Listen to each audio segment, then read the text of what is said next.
You should seek some mental help. There's I'm something sorry. wrong with you. You You have a said mental what?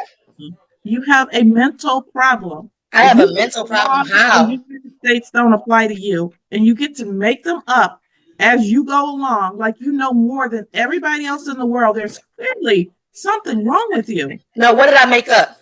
All of it. Now, I previously wrote about Neender Karen, who had her children yelling in the background the entire time. Since the children are in school today and Judge Washington is now teaching her mother, let's start. Good morning. The 14B District Court is now in session. My name is Elaine Washington. I find everyone's very funny but my own. I'm French. Mr. Fantera, if you, the court will call the case of the Ranches of Rosebrook versus Anise Battle, case number 25C-1245. Good morning, Your Honor. David Fantera on behalf of the plaintiffs. Battle, please unmute and state your name. Anise Battle, appearance especially, not generally. Thank you. All right, we're here for the continuation of the hearing today.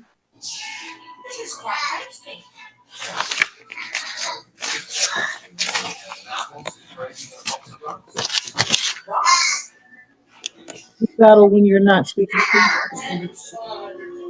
You said, can I mute my mic when I'm not speaking? Correct. Thank you. All right, Mr. Fantera, I believe that we were in the middle of your, well, actually it was Ms. Battle's direct. Yeah, I think Ms. Battle was cross-examining Ms. Charles. That's correct. Ms. Battle, are you ready to proceed? Yes. So, Don, do you have a signed lease between me and you in this case? Yes.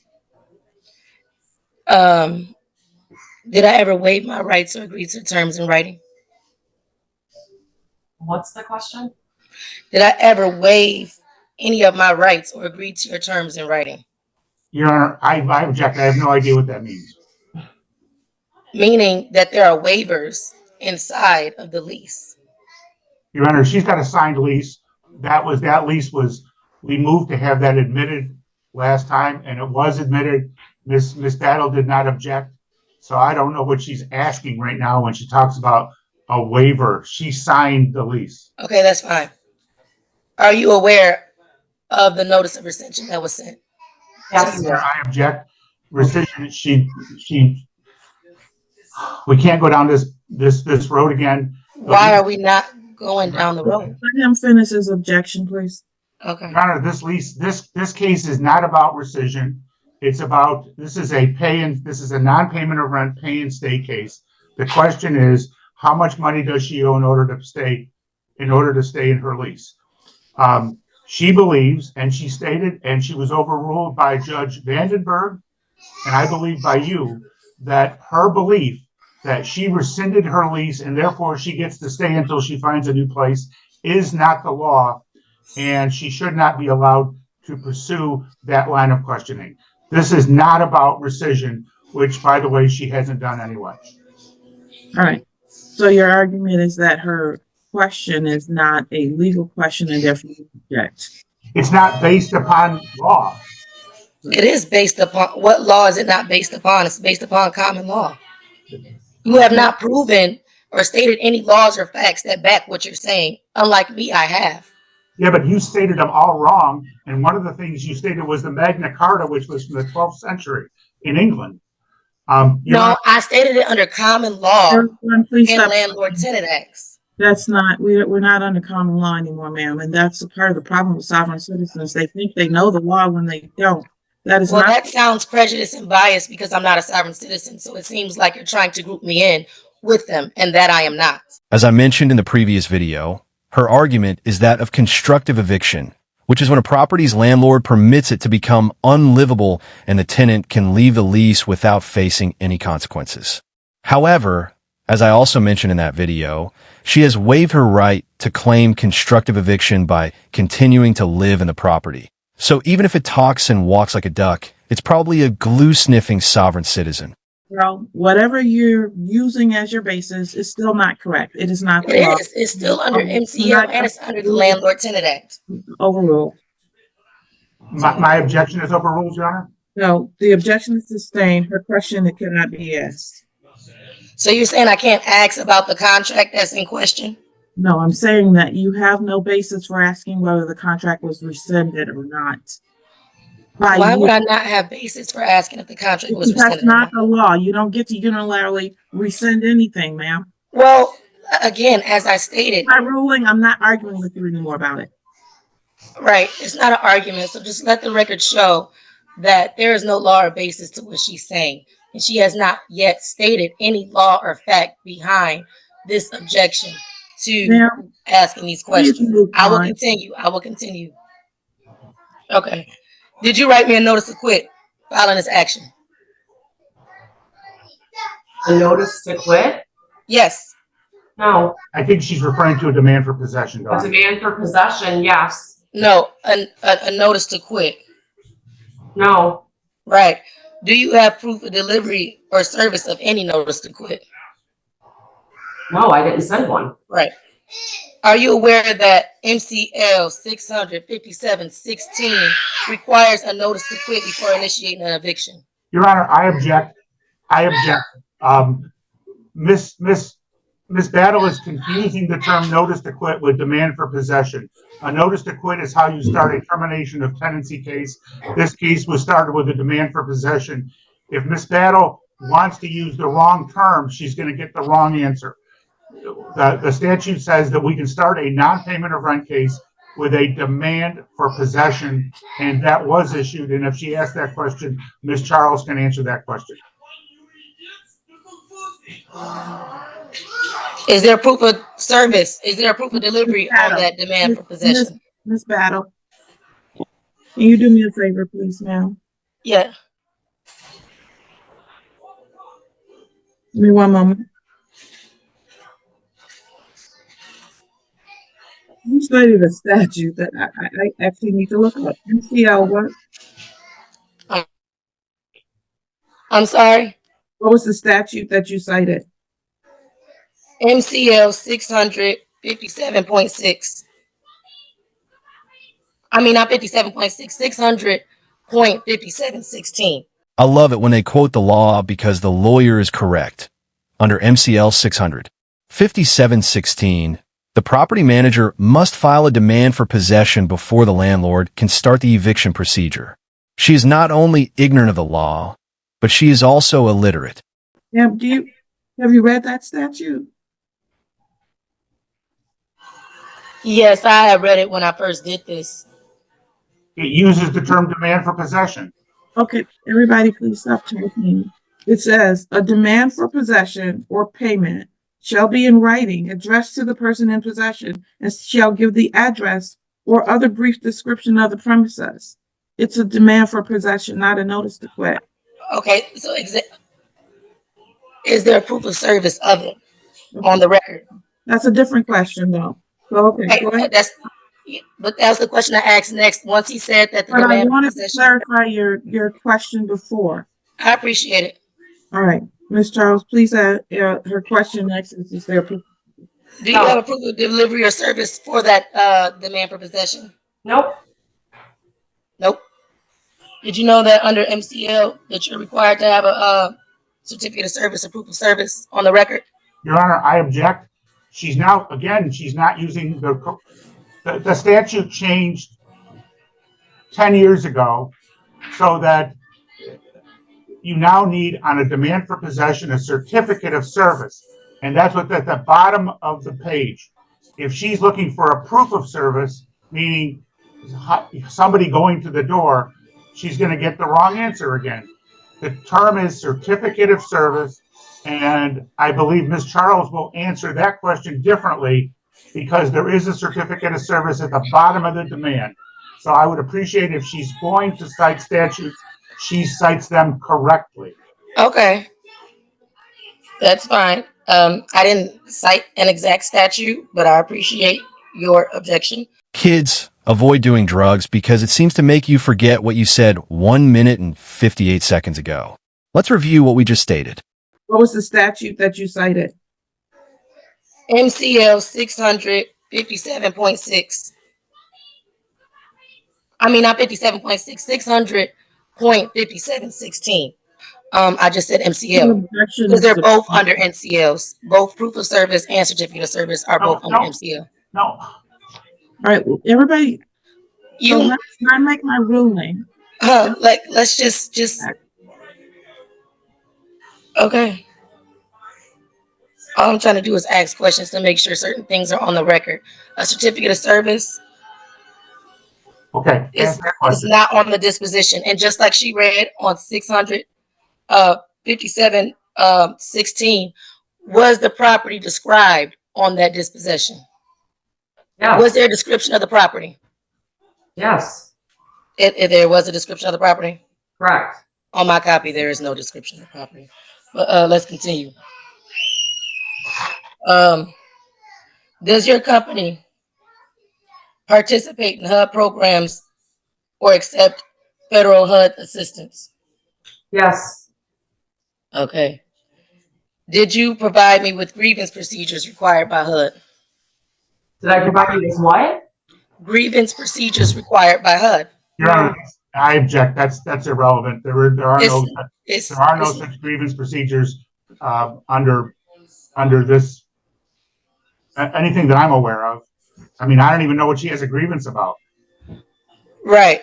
The grievance would be with the breach, and you all have a grievance, and hence on why you initiated a hearing for the breach of the contract. So it goes back to HUD because you're publicly funded, right? No, we're not. No, we're not public. Well, you accept HUD housing. You accept HUD housing, and you apply, and you are in compliance with HUD laws and policies, correct? Yes. Right. Okay. So if you have HUD terms and you're Your Honor, I object. Miss Battle is taking. objecting, I didn't say anything yet. Well, I'm objecting because she asked Miss Charles a question, which was, do you get any funding from HUD? Yeah, most companies do. We do. And then she takes that and starts taking that to a next question where it says, well, when you get funding from HUD, and then she's assuming. I didn't assume anything. I asked the question. Okay, what was the question you were going to ask? I said, do you have to follow HUD's policies? That was my next And question. she said yes. Right. And then you objected after that. No, and then you started the next question. No, I started the question, but I didn't get it out my mouth before you objected me. Let her ask the next question, and if you have an objection, I can hear it after she finishes her question. Okay. Okay. Are you aware that before you initiate a hearing in court or the administrative process before court, you have to have an administrative hearing by a HUD administrative judge? Your Honor, I object. I'm not aware of any. Say no. I mean, that's Just not- say no because you're not aware, and that's okay to not be aware. That just means that you are not aware of the laws that govern. No, it doesn't. It Because is. that is not the law, ma'am. How is it? Okay. You're making. Are you aware of the requirement under 42 USC 1437 DK for federally funding or accepted landlords to resolve disputes through HUD before an eviction proceeding? Your Honor, again, I'm going to object. The fact that Ms. Charles answered the question about having a relationship with HUD doesn't mean we are a federally funded property. I didn't say that you were federally funded. So let's be clear. Just I said either federally funded or get federal funds, which you do if you accept Section 8 and vouchers. Yes, and that might be the case for landlord eviction proceedings for HUD recipients. But as they're going to document, this idiot isn't even receiving HUD. Thus, those statutes don't even apply to her circumstances, whether or not she lives on her property that houses HUD housing. No, that's not true. Why is it not correct? You had to think about it. Yes, it is correct. Because if you received any type of funds from HUD, which is through Section 8 vouchers or regular vouchers, you get what I'm saying? You receive funding from HUD. We are. Do you? I'm not saying that you're funded and that they give you loans of that nature. I am saying that you are within their practice and policies of HUD guidelines because you accept HUD in Section 8. Your Honor, I object to this whole line of questioning. Ms. Battle does not receive a voucher, and so all of this questioning Well, is. it doesn't matter if I receive a voucher. It matters that you are of that type of entity that needs to go through HUD because you accept those things. So Your you Honor, agree with those terms and policies of HUD. Your Honor, she's making that up again. I'm not making that up. If you're saying that, how am I making it up? It's under 42 USC 1437 DK. Battle. It's a federal registrar on it. Ms. Battle, you've made your record. My ruling is still that every entity that has to file a landlord-tenant action does not have to go through that process to collect rent, ma'am. That is not how it works. Okay. Okay. You're saying that it doesn't have to, but HUD says not a these debate. are the requirements. Hence why MCL at the bottom is trying to align with HUD guidelines on the same registrar that I'm talking about. You have those codes at the bottom that match up with HUD. Move on. Okay. So, well, obviously, if I can't really get a line of questioning, I'm being objected because he feels it's not right. He is objecting with no laws or facts behind anything he's saying. He's just thinking it off the top of his head.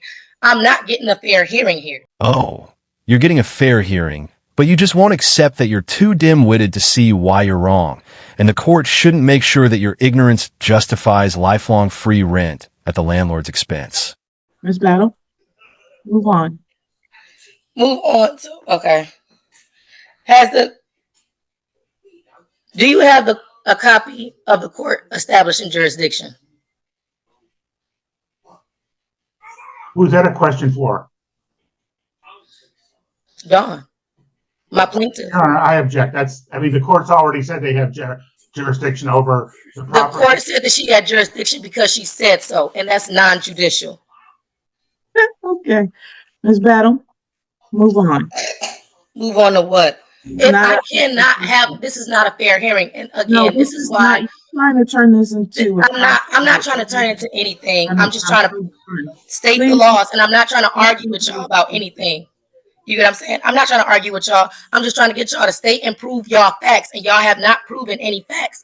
But for some reason are hindering me in this proceeding. And that's why I took this case to the U.S. District Court in Eastern. That's why there's an open case right now with all of you all, because this is just not. And I told the Attorney General, and I told the IRS, and I did everything else because at the end of the day, Please move all on. this is not right. And attorney I'm grievances. going to be filing criminal proceedings against you for all these frivolous things that you're filing against me. So If you feel that it's frivolous, that's fine, but it's not. My rights are not frivolous. Please move on. It's honestly, if I can't have a fair hearing, nobody has any facts. Y'all talked about constructive possession. Nobody wants to talk about that. Y'all keep saying that I rescinded a contract unilaterally. That's not the case. It's called notice. And when a notice goes unrebutted, just like if I was to come here, if I was to get that notice of dispossession and get a notice of a hearing, and I missed that hearing because I did not rebut, that would constitute as cross-examination. If you're not going to ask appropriate questions, then I'm just going to silence you. So you get the opportunity to ask your questions, or you can just be silenced. I don't have a real opportunity to ask the questions. So at this point, like I said, I'm just going to have to get the federal court involved and get the marshals because I don't know what you all are going to do. Oh no, a judge rarely informs a window licker that they're... You all have not been acting in honor and with good faith. So I don't know. I'm stuck on what to do. The integrity of the court is questioned. With you. I don't know what that is, but you should seek some mental health. Because something's wrong with you. You have a mental problem. I have a mental problem. How? States don't apply to you, and you get to make them up as you go along, like you know more than everybody else in the world. There's clearly something wrong with you. No, what did I make up? All of it. What? Be specific. No, be specific because now you're lying on the record. This is perjury. I didn't make nothing up. 42 USC definitely applies to this case. All right. Jurisdiction is a threshold. Ma'am, if you don't stop, I'm going to remove you from the court proceeding. So, Mr. Fantera, apparently we're not going to have a reasonable hearing here today because Ms. Battle feels as though the laws are very different for her as opposed to everybody else in the world. I'm not certain how to handle this going forward. You have submitted your documentation and she wants to argue stuff that's not law, regardless of my rulings. So therefore, I'm not sure what to do with respect to your case. I would ask for a directed verdict.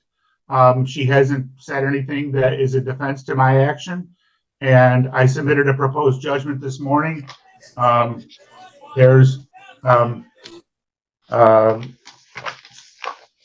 rent owing in the amount of $3,432.42, court costs of $177 for a total of $3609.42.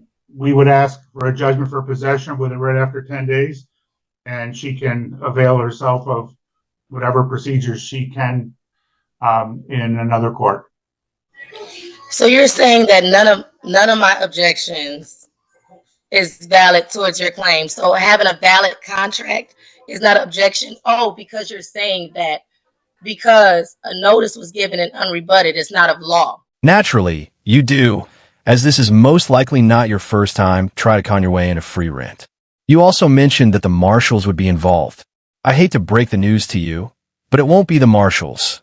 Rather, it will be the sheriffs who will be there to evict you so that the property can be repossessed. That's what you're saying, right? Yes, that's not the law. It is. It's the law. It's Wells versus Zendaya of Michigan. It is. It's All right. backed in case law. And y'all keep me. Yeah. It's okay. Because he can talk, but I can't talk. Ma'am, you've argued that over and over, and I ruled that it's not. You can file your appeals, file all the things you're filing, but when you file false liens against people, that is a crime. It's not a false lien. You got defaulted on a private side, and you know that. Okay, whatever. All right, Yeah, so okay. what I'm going to do is grant your judgment in this particular case because I've given her an opportunity to present the defenses that are real, and she has refused to do that. I didn't refuse to present defenses. You didn't ask me about my piece of the case. I only got to cross-examine. You didn't ask me about my defenses. What are your defenses, ma'am? And rescission is not one. I ruled that it's not. I'm sorry. I know you heard me. No, I didn't. You said, what are your defenses? And I didn't hear the last piece. Your rescission is not a defense.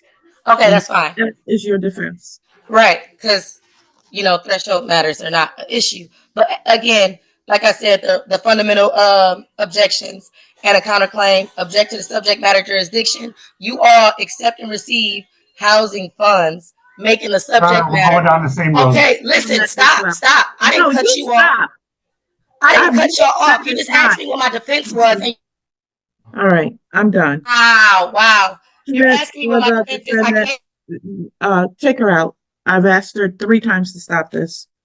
All right, I'm going to grant your judgment in this particular case. Your Honor, are you going to check the box after hearing? Yes, Thank you. thank you. I'm sorry you had Judge to Washington. you had to go through that. All right, thank you. Thanks. Appreciate it. Bye. Bye. Well, there you have it. Judge Washington has ruled against her, and the self-proclaimed Mother of the Year has effectively rendered herself and her children homeless. You would think she might have considered the consequences of her actions on her children before engaging in such reckless behavior. But instead, she chose to believe whatever nonsense she found online. Sadly, she fits the mold of a stereotypical Karen, more concerned about herself than anyone. Most pseudo-legal in tone. Its heading reads, Notice to principal is notice to agent, and notice to agent is notice to principal. This filing is what she refers to as her notice of rescission. In it, she claims Michigan law mandates that all payments, including security deposits, be returned within 30 days. Despite alleging that the property is uninhabitable, she paradoxically argues that she still has the right to reside there. On top of that, she demands that all involved parties immediately cease and desist from enforcing what she now claims is a non-rescinded lease. Yeah, how well do you think that argument held up in court? Finally, we come to her most ambitious filing. This one directly targets Judge Washington. In this lawsuit, She accuses the judge and several others of violating her rights under 42 U.S.C. Section 1983, which pertains to civil rights violations under color of law. I won't subject you to a detailed breakdown of all her wild allegations because they are both numerous and absurd, but I will highlight her demands for relief. She's asking for a declaratory judgment, an injunction to stop the court from continuing with the proceedings, and, get this, $1 million in damages. That's right. She believes she deserves $1 million for what she describes as emotional, property, and constitutional harm. Needless to say, Judge Washington has every right to pursue criminal charges. Let's look at just a couple of options under Michigan law. First, under MCL 600-2907A2, knowingly recording a document that encumbers property without legal cause with the intent to harass or intimidate is a felony. Penalties include up to 3 years in prison, a $5,000 fine, or both. Then there's MCL 440. She may have violated. So yeah, we might be seeing her again in court. Only next time, she could be the defendant in a criminal case. If you enjoyed the video, hit that like button. If not, feel free to dislike it.